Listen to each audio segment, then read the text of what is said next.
So I want to start off with the travel documents. I stuck with the information that I got from my airline's website. So no matter which airline you're flying with, they typically will have a section on their website where you can check which travel documents that you need. My airline told me that I needed 3 different forms, which was 2 pages apiece. So I printed out 6 pages, completed 6 pages for myself to board my flight to the CDG airport.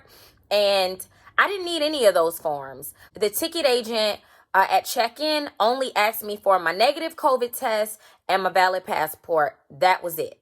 All of the forms that I actually needed were provided to me on the plane by the flight attendant. So you're definitely going to need a pen to fill out all of that paperwork on the plane because it's quite a bit. I asked for 400 euros. The lady at the counter told me that the charge was actually going to be 455 euros, but she was going to hand me 400 euros.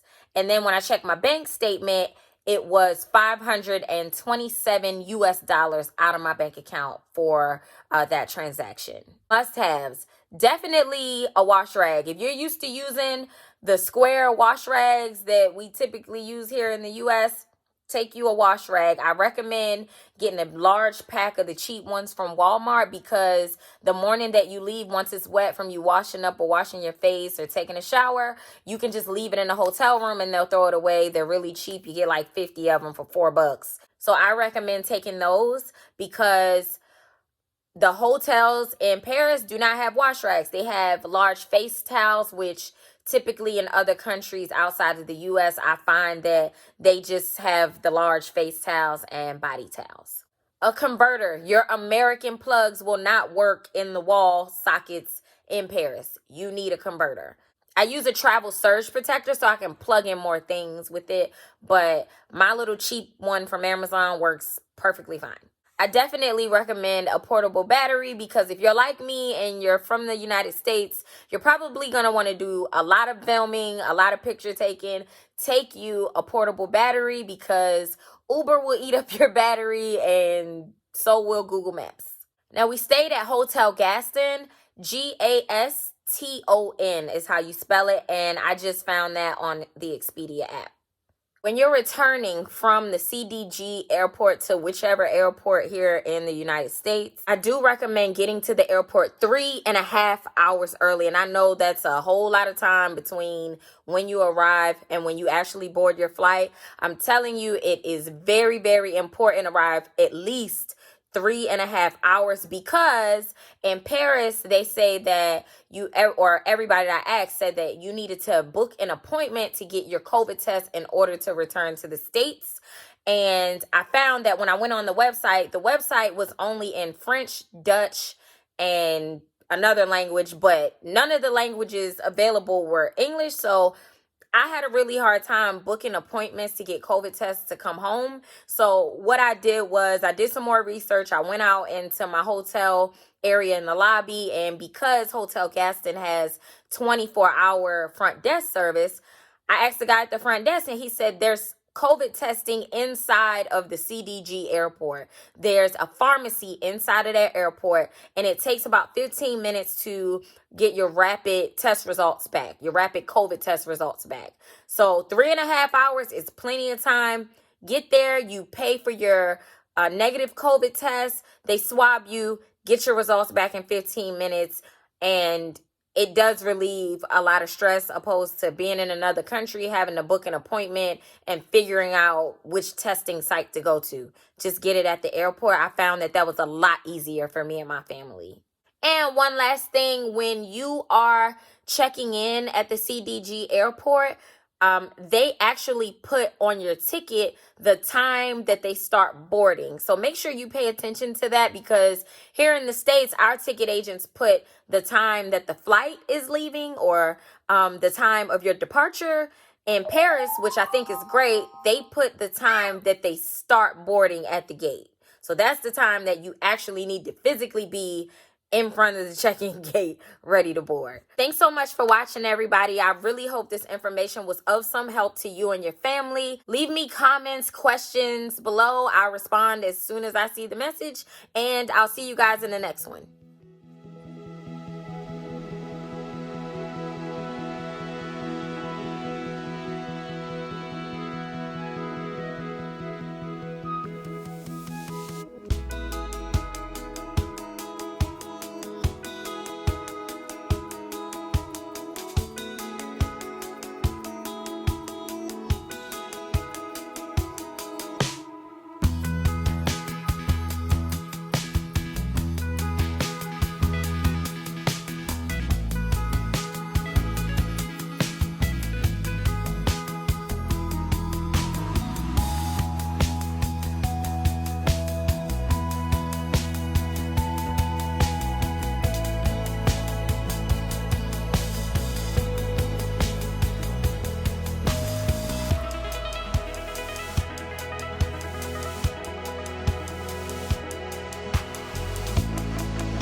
need tomorrow already, you can ask us.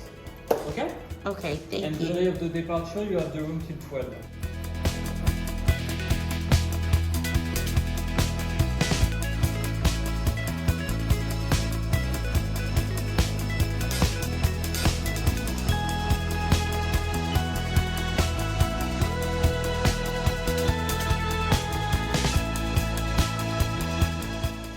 Also, if you come to Paris, you're gonna need your walking shoes.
Really rather large purchase here. The taxes on the purchase was about, I want to say 12. It was either 10 or 12%, and you get that money back when you go back to the United States. That 10 or 12% will get refunded back to my card that I used with this. So there is paperwork in this envelope and my receipt and some other paperwork, and I'm gonna lick this like a stamp, seal it up, and give it right to these people right here, this tax refund place. And yeah, I'll just wait on my money to get refunded. But I wanted to let you guys know that when you make purchases here, show your US passport when you're making your purchases, especially the really large ones. You'll get that 12% back or that 10% back.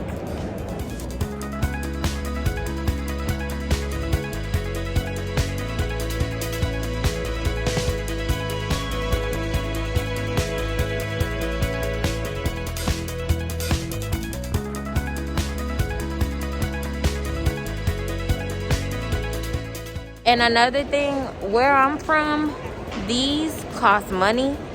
You have to put money in a machine and take them out, but it looks like here they're free. They're just out loose. So we picked one up and gave our backs a rest.